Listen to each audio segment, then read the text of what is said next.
We'll speak to Ovigwe Eguegu, who's a policy advisor at Development Reimagined, also a columnist for the China-Africa project. Ovigwe, what's the most important thing that needs to happen during this 72-hour truce, apart from, of course, stopping the killing of civilians? Well, I think hopefully, finally, we might begin to see both parties maybe signal their readiness for more negotiation, because the opportunity provided by the 72 hours, like you said, it's not just to reduce tensions and the bloodshed on the street, but at least for them to then reconsider the inevitable, which is that they need to start speaking to each other once more. And it is expected that all of the parties involved in brokering this ceasefire can double down on their effort and get both men to start negotiations, or at least the beginnings of it. What do you think the Americans were using as leverage to persuade the two generals to agree to the truce? Because there's some sort of analysis that actually the international community has no leverage in Sudan.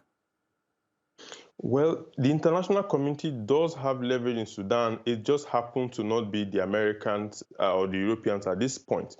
Because if you look at the nature of Sudan in terms of economic investment, particularly in the last maybe 6 years, you will notice it is coming more from the Gulf countries, and that has put those countries in a position where they have so much, influence, whether it's in the gold mining sector or in agriculture, for instance, or even development finance. So what sanctions and the coup has done, in a way, the Americans and the Europeans sort of legislated themselves out of the picture in Sudan. And at this point, they need that leverage to seem like the international brokers of peace, but they really don't have it. And I think what they are doing is walking through these regional countries, maybe like Egypt or the Saudis and the Emiratis and so on, to try to to reach to these generals, because these countries seem to be much closer.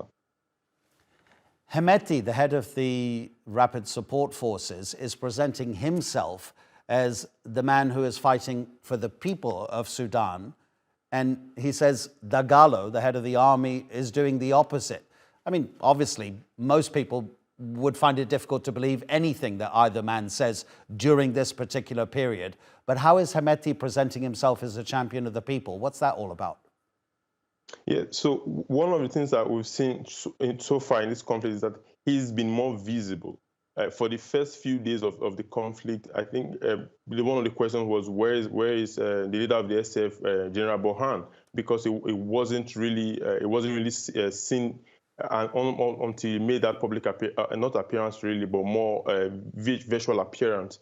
And you could see from the rhetoric coming from the RSF that they are using that against him to say he's the one not being out there trying to lead, but Hemeti is trying to lead. There was a video that had been verified of Hemeti's older brother, who is his deputy, speaking publicly, being open, and so the optics of the conflict is such that Hemeti seem to be more, or at least the RSF seem to be not just agile tactically, but also they have the act together in terms of the optics and PR, and that has really been in their favor. But on the other hand, I think the SAF is dealing with a very difficult situation, and they had to be careful. At least the leadership had to be careful. But I think at this point now, with a truce as an opportunity, if they indeed are on the back foot, they can then use the opportunity to press for peace. Mind you, one of the reasons I think they are also open to these peace talks is because at this point, about 10-15 days into all of this, the build-up and all of that, they are running out of weapons, and they now need supplies. But those supplies cannot come if the so-called international community is working together and trying to stop the violence. Yeah, Ovigwe, always appreciated. Thank you so much indeed, Ovigwe Eguegu. And I misspoke earlier. The fighting started on the 15th of April, so it's not the 15th day. It's now been 10 days of fighting, which started on the 15th. Ovigwe, take care.